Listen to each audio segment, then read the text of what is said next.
Paduanos, muito bem-vindos para mais um vídeo. Para aqueles que não me conhecem, meu nome é Wagner Bellacusa, vulgarmente conhecido como Tiozão do Mainframe, e da minha missão de popularizar a Stake Mainframe, transmitir conhecimento a novas gerações, apresentar detalhes técnicos que podem ajudar no trabalho diário dos jovens paduanos, eu resolvi fazer uma série de cursos baseados naquele meu roadmap presente na página Bellacusa Mainframe lá do LinkedIn. E hoje chegamos então na parte do Jazz 2. E aí fica aquela dúvida, aquela cara assim, o que é Jazz 2, professor? O que é isso, tiozão? Realmente, dentro do mainframe, existe uma série de acrônimos que são siglas de sistemas utilizados nos OS, comandos, conhecimentos adquiridos. Existe um artigo em que eu explico os principais acrônimos e vocês poderão consultar com mais facilidade esse material para poder conhecer melhor meus cursos. Na questão do GES-2, eu apresentei para vocês em vídeos passados o que é o mainframe, apresentei o que é o ZOS, o sistema operacional, apresentei algumas IDEs, então a IDE mais conhecida para o ambiente de mainframe é o SPF, também já temos um curso deles. Pulei um pouco a fila, apresentei o curso de COBOL, mas falta um conhecimento assim elementar do funcionamento do mainframe. Eu comecei a falar no ZOS, citei lá no SPF, citei quando eu dei o curso do SDF, mas ficou aquela dúvida presente na cabeça do aluno. Afinal, para que serve, né, o GES2? O que é o GES2? Que ferramenta é essa? Né? Pensemos o seguinte, num ambiente mainframe, existem duas modalidades de processamento. O processamento batch, que vai utilizar-se de scripts numa linguagem chamada JCL. Esses scripts se transformarão em jobs. Esses jobs vão para a CPU serem processados. Até aí tranquilo, já tínhamos conversado sobre isso, então não há nenhuma novidade. Depois há o processo online, que vai permitir então que o usuário converse com o sistema operacional via linha de comandos. Então teremos o SIX aberto, onde digitaremos comandos de linha para abrir transações. Mas o online ele surgiu depois. Lá nos primórdios da computação, o processamento sempre foi o processo batch, que é o que? Em fila. Processar determinadas ferramentas numa certa ordem e obter os seus resultados. O SDF monitora essas saídas. Só que por trás do SDF existe um outro software, o GES2. A aula de hoje será então uma introdução ao mundo BET, onde vamos conhecer a questão do job BET lá a partir do IPL. O IPL ele vai nas bibliotecas do sistema operacional, usará scripts para ir inicializando cada aplicativo. Mas o primeiro de todos que entra na máquina é o GES2. E o GES2 ele vai ser o cara que vai conversar diretamente com a CPU, passando programas numa determinada ordem para que sejam processados. O job batch, como eu já falei, vai ser uma instruções do JCL, vai rodar sem intervenções humanas. Lá no passado usava-se cartão perfurado, depois começou a ser usado lá, junto com o SIX, o SDF, o SPF. Começaram a ser executados via janela batch dentro de um terminal, o famoso terminal 3270, né, que foi o mais conhecido de todos eles. Ele vai ficar executando em segundo plano. Como a CPU ela é multiprocessamento, vão entrar diversos jobs, né, nessa fila para executar e gerar ali os seus resultados. Alguns mais longos ficam rodando em em segundo plano o tempo todo. O SIX é um deles. Apesar do SIX ser online, ele faz parte de um processo batch. Esse processo batch ele usa a ferramenta do GES2 para monitorar. Vamos processar ao longo da diária, né, desse funcionamento. Mas fica aquela pergunta, por que o BET ainda existe? Ele é altamente eficiente, ele fica integrado em todos os sistemas críticos do banco, além dos sistemas críticos do sistema operacional. O DB2 está online, mas ele tem um processo BET rodando na máquina. Esse processo BET vai ter uma PROC com diversos programas que vão ser executados, eles vão estar ali executando em paralelos. Vamos ter processos noturnos e agendados. Porém, para tudo isso acontecer, ele precisa de um software para orquestrar tudo isso. Existem os softwares de agenda, o mais famoso é o Ctrl+M. Ele vai, de acordo com as prioridades do job, vai entrar. Para isso, ele precisa de alguém para saber o que é essas prioridades. O GES2, ele significa Job Entry Subsystem 2. Ele é o coração do processamento do BET nos EOS. O GES2 ele vai ter 3 filas. Cada fila vai ter uma importância e essa importância determinará o sucesso ou não do funcionamento. Antes da gente chegarmos nessa questão das filas, entrar em mais detalhes sobre isso aí, vamos pensar assim, um job, quando ele vai estar entrando, ele pode estar entrando via agenda, Ctrl+M, por exemplo, ou sendo submetido automaticamente através da IPL, ou poderá ser submetido por os inúmeros usuários do desenvolvimento, os usuários da operação, os usuários da produção. Vocês estão vendo a confusão que é entrando um monte de serviços para serem executados, mas quem que põe ordem nessa brincadeira? Quem põe o funcionamento disso? É o GES2. Ele é o maestro da orquestra. Então, cada instrumento estará tocando, mas se não tiver a ordem do GES2, vai dar ruim, porque será uma grande confusão, a confusão dos diabos dentro do sistema EOS. Já falei então da entrada, né, recebendo jobs via TSO, RJ, NGE, até dentro de transações Windows eu posso startar jobs via mainframe através do FTP, através de Store Procedures do banco de dados. Há uma série de aplicativos que vai estar ali startando jobs para isso. O agendamento vai, na questão dessas entradas, poderá ter uma fila de agendamento que vai estar organizando e priorizando essas execuções. Vamos ter aquilo que está executando mesmo dentro da CPU, entrando ali, acessando a memória, acessando os discos e gerando, tendo esses inputs para gerar outputs do nosso processamento de dados. A saída serão aquelas sysalts que a gente coloca no JCL, vocês verão isso em mais detalhes no curso de JCL. Essas sysalts são inúmeras e cada uma delas vai ocupar um espaço dentro do spool lá do SDF. Esse spool já é o output, no passado ia para a impressora, mas atualmente fica preso ali para consultas, para poucos sysalts acabam sendo impressas realmente. Não, chegamos numa era de pouco papel e por isso não há essa necessidade tão grande de gerar essas saídas em papel, ainda bem para o ambiente, né? Gera menos sujeira, gera menos coisas a serem recicladas e o gasto energético de ter lá umas impressoras imprimindo papéis que não serão mais utilizados para nada.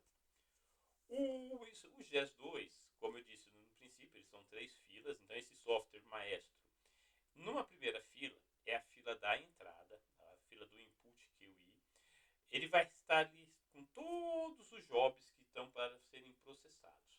Porém, ele vai fazer uma pré-validação. E o que seria essa pré-validação? Verificar se a classe está correta, verificar se o time está correto, se a pessoa que submeteu o job, né, o usuário, tem autoridade para submeter aquele job, se não tem erro de sintaxe no JCL, se os arquivos que estão listados para o input e output existem, se os parâmetros estão corretos, se há espaço em disco e tempo livre na CPU. Checando todas isso na primeira fila, ele vai dar aquilo que estiver fora que estiver vão abendar, vão ter lá erros de J-série, ele vai dar o erro, teremos que entrar no SDF para poder ver qual foi o erro, ele vai dar a linha, e nessa linha ele terá uma pequena instrução ajudando a corrigir esse erro. É a primeira fila do GES2. A segunda fila do GES2 é a fila da CPU, é aquilo que vai estar sendo processado naquele tempo de acordo. Aí tem uma coisa curiosa, como são inúmeros jobs que estão entrando, existe um conceito que é a prioridade. Então eu quando tenho lá o meu cartão job, eu vou pôr lá a classe, a fila, a prioridade que ele tem. E o GES2, de acordo nessa segunda fila, de acordo com essa prioridade, vai já encaminhar para a máquina. Os demais ficam na fila aguardando a sua vez para serem processados. Nessa hora, nós não temos muita possibilidade de fazer alguma coisa. Quando um job entra na máquina, ou esperamos ele terminar por vias normais, ou esperamos ele terminar por abend, que é um abnormal erro, um abnormal end, ou seja, final anormal. No Brasil, nós já transformamos o abend num verbo e até sinônimo não, é substantivo. Então, vocês poderão ler em documentos o abend, abendou, vai abendar. O Brasil tem dessas coisas, né? Nós pegamos lá os termos técnicos em inglês e adaptamos a nossa realidade da língua portuguesa, na famosa língua de Camões, para poder entender melhor o funcionamento dessa máquina, que realmente o conhecimento técnico de todos esses termos em inglês acaba dando grandes confusões, e criar novas palavras em português seria ainda mais confuso. No passado até tentaram, porém os manuais técnicos vinham em inglês, a maior parte do material disponível nas redes sociais, através do Google, nos manuais técnicos estão em inglês. Aí, nesse caso, aportuguesamos as palavras e beleza, a vida que segue. Como eu disse, aquilo que está sendo executado na segunda fila do GES2, ele vai poder terminar anormalmente, ou ser cancelado por um superadministrador que acha que aquilo lá está demorando muito tempo e não pode ficar na máquina. Essa é a segunda fila, a segunda principal fila. E a última fila, a terceira fila, é a fila do spool. Essa fila do spool são já os processos terminados, com sucesso ou não, que vão ser impressos ou analisados pela equipe da sustentação, pela equipe da operação, para dar uma solução àquele erro, ou ver o feedback daquilo que deu correto.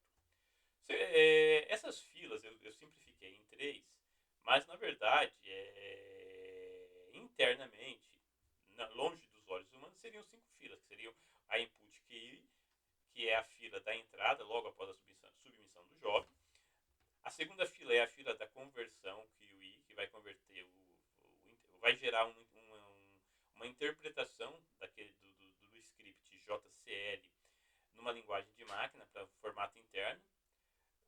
Essa conversão QE eu não costumo falar muito, porque para mim faz parte da primeira fila e não justifica ter 2 filas. Então ele é uma subfila da primeira fila. A segunda fila é a mais importante de todas, que é a execução. Então o job entra na CPU sendo processado. A terceira fila ela vai ter a fila principal e a subfila. A fila principal será o output QE, que vai ser o resultado desse job, vai ser a listagem, os logs de execução e tudo mais. E teremos a hard copy QE, que seria algo como o roteamento da impressora. E por que roteamento? Lembrando que nós estamos usando um emulador 3270. No passado, ele utilizava-se o protocolo SNA para conversar com o mainframe. Atualmente, a maior parte de todos os produtos usam o TCP/IP, que é o mesmo protocolo que nós usamos na internet, que já existe. Para que vai inventar uma roda, né? Então, o TCP/IP conversa. E esse hardcore QE, ele vai estar apontando para a impressora. Vai ter lá um arquivo especial chamado ASA, que vai ter os caracteres de salto de linha, caracteres especiais, que permitirão gerar o relatório físico, se for ser gerado esse relatório físico. Como eu disse agora há pouco, não é muito comum, né? Eu mesmo, assim, nos últimos projetos que eu tenho trabalhado, infelizmente não tem mais listagem. Eu adorava debugar meu programa, fazer a francesinha numa listagem, mas coisas dos tempos modernos, já não existe mais. Falei das 3 filas com as suas subfilas, e justamente isso é o GES2, o maestro que orquestra tudo. Numa entrevista de emprego, quando alguém perguntar, vocês podem falar isso. É o maestro, é o software que está gerenciando todas as filas. Lembrando que no mainframe tudo é um processo batch. Mesmo online, lá o LTP, ele precisa de um processo batch para ser startado. Ele vai entrar numa fila, ele vai ficar ali rodando. A diferença de um processo batch normal para um processo batch que seja online é que o cara vai ficar o tempo todo na máquina. E quando ele cai, ele é necessário ser levantado novamente, porque as transações SIX sem o seu job batch rodando na máquina não funciona. Por isso, o JCL seria, comparativamente para quem vem do Windows, o Autodesk não, um arquivo .bat, aquele que são lá os processinhos que vão ser enfileirados na máquina. Então temos lá os scripts que enfileiram todos os processos. Dentro do GES2 vão ter comandos. Nós vamos estar utilizando o SDF, como nós vimos no curso anterior, para conversar com o GES2, e vamos dar esses comandos de linha para o GES2 processar. Eu posso fazer macros via CList, eu posso criar um programa de script Rex para automatizar esses processos. Eu vou ter lá então o /d spool, que vai me mostrar o uso da spool. Posso usar o /d jobg, que vai mostrar as filas do job. Eu posso pôr o DJ para listar os jobs no spool. Eu posso pôr lá tralha job name para ele me mostrar, me deixar, né, perdão, tralha não, /h e o nome do job para pôr ele na condição de hold. O hold ele vai ficar prendendo o job, esperando um operador ir lá e voltar a enfileirar ele e jogar para a fila. Eu posso fazer um purg, a letra P lá no SDF vai apagar do spool. Por que eu tenho que limpar o spool? O spool é um arquivo Visan, ele tem um espaço limitado. Vai chegar um momento que esse arquivo Visan ele começa a ter falhas de acesso e pode até derrubar o SDF, e juntamente derrubando o SDF vou derrubar o GES2, a máquina cai, um operador tem que ir lá na consola mestre e reerguer o GES2 para que tudo volte ao normal. Por isso, nós desenvolvedores temos uma das nossas obrigações é de tempos em tempos ir limpando a spool. Há empresas que já tem lá dentro do Ctrl M uma chamada de hora em hora de um aplicativo, de um job para limpar. Então eu posso dar um purg manualmente ou fazer em processo em lote através do JCL. Eu posso rotear a saída, posso exportar essa spool para um arquivo, um dataset Kizan. Esse dataset sequencial vai ter todas as minhas informações. A maior parte desses comandos que eu falei para vocês do GES2, eu vou usar via SDF ou linha de comando lá na opção 6. O ideal sempre é usar via SDF. Outros caminhos podem dar ruim, porque o hackf pode bloquear o seu user e não te deixar fazer comandos de linha. No SDF, poderá fazer desde que você tenha acesso aos seus jobs normal.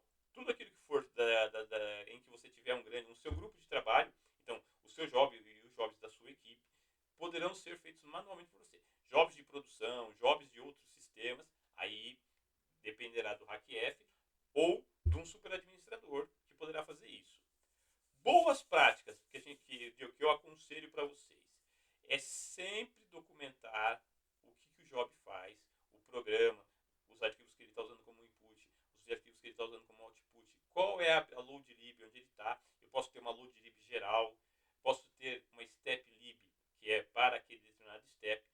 O JCL é muito importante. Então esse job deve ter lá comentários e um documento de apoio com os possíveis abendes, qual é o tratamento, se der os erros.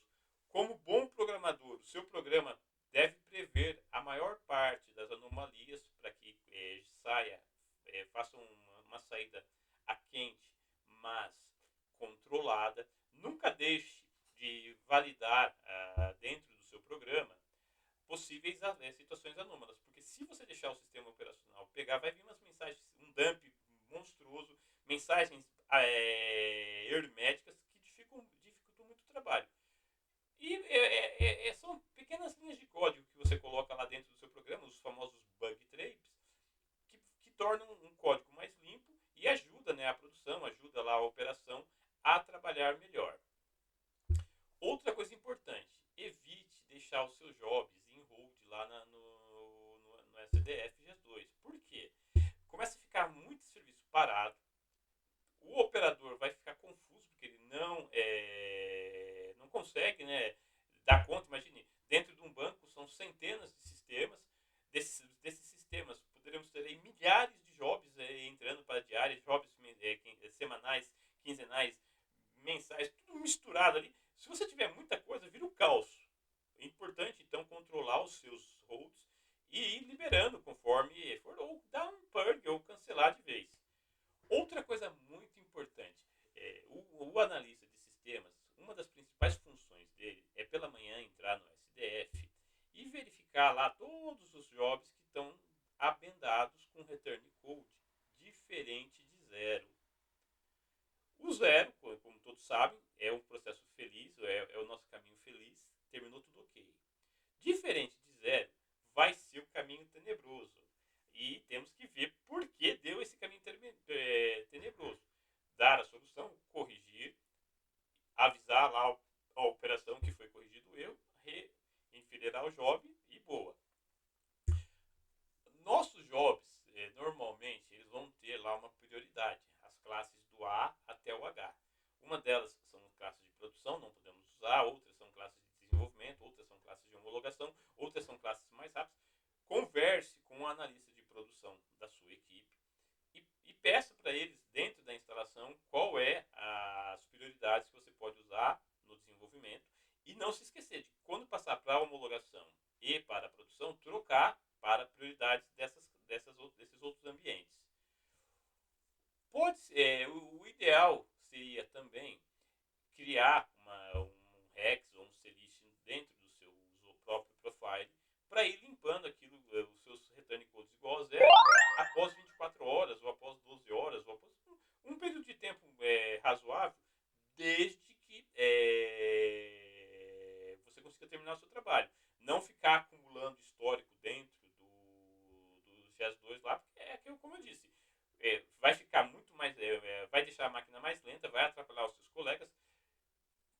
Uma coisa simples que você mesmo pode limpar. Vamos para a parte que eu mais gosto, que é a parte do senta que lá vem história, as curiosidades pela coisa mainframe. O GES2 teve um irmão, que era o GES3. Durante muito tempo, eles rodavam juntos, né, o GES2 e GES3. A diferença entre um e outro é que o GES3 ele servia para o sistema Sysplex, permitindo que diversas máquinas, mainframes ligados numa rede Sysplex, pudessem coordenar, né? Então ele seria o maestro dos maestros, coordenar tudo para entrar na CPU. Com o passar dos anos, o GES3 perdeu um pouco da sua importância. O GES2 foi assumindo essas responsabilidades. Hoje o GES2 é o mega maestro, já não existe. Já faz, acho que desde 2015 ou 2017, o GES3 está fora do circuito. Os antigões ainda se lembram do GES3, então por isso que eu citei aqui. Para os novatos, né, para os paduans, não existe o GES2, o GES3 mais, então é apenas o GES2. Outra curiosidade, né, essa é importante que vocês saibam, porque vai ter muitas mensagens do sistema com a sigla ASP. E fica se perguntando, mas eu estou no GES2, o que é esse ASP? É um outro software? Não. O ASP é o pai do GES2. Ele quer dizer Houston Automatic Spooling Program. Ele foi criado lá em Houston para auxiliar, né, os jobs enfileirados, principalmente lá no programa espacial. Como eles viram que aquilo funcionou bem, porém eles precisavam ter um nome comercial fora, né, que não remetesse à NASA, programas espaciais, essas coisas outras. O ASP foi renomeado para GES2, ganhou muito mais poderes, muitas mais funcionalidades, mas por carinho e lembrança ao ASP, as mensagens internas do GES2, muitas delas serão ASP alguma coisa, ASP 373, ASP 395, basta você ir lá ler o seu JCL na spool da impressão que você vai encontrar essas mensagens ASP e vai ter, então, vai entender a razão dessa mensagem nostálgica, né, dentro do GES2.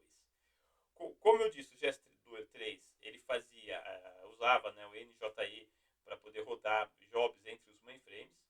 O GES2 abocanhou essa funcionalidade. Nós temos um ping dos jobs, que você pode enviar então um job de um LPAR, né, de uma partição lógica, para outra e esperar ele voltar. É curioso para saber se a partição está funcionando, se está tudo ok.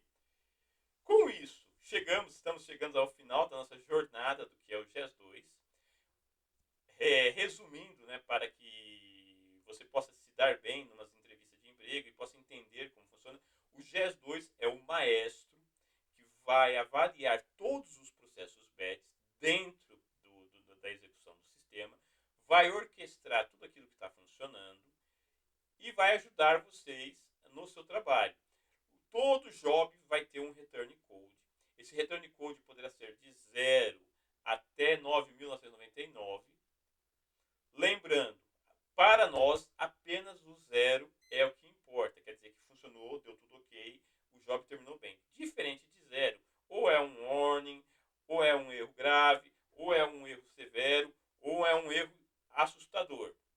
Preste atenção nessas execuções, acompanhe, documente os JCLs, né, os jobs, documente os programas, faça um caminho feliz, faça um mapa do caminho tenebroso, as possíveis soluções para ajudar o colega da operação, para ajudar o colega da equipe, da sustentação.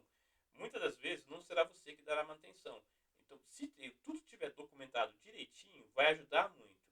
Mais uma vez, então, agradeço a sua presença. Meu nome é Wagner Bela Cousa. Convido vocês a visitar a minha newsletter, Um Café no Bela Cousa Mainframe. Lá eu publico muitas dicas, curiosidades, histórias, material de apoio. Temos os cursos de COBOL, os mini cursos de COBOL, mini curso de ZOS, mini curso de Dataset, mini curso do SDF e agora, concluindo esse aqui, o mini curso do GES2. Tem quizzes lá no site, na nossa comunidade. Esses quizzes dão certificados, vão lá, façam. São todos voltados para os iniciantes conhecerem e darem os primeiros passos. Mais uma vez, muito obrigado. Tchau, tchau. E até o próximo vídeo, pessoal. Valeu, valeu. Fui.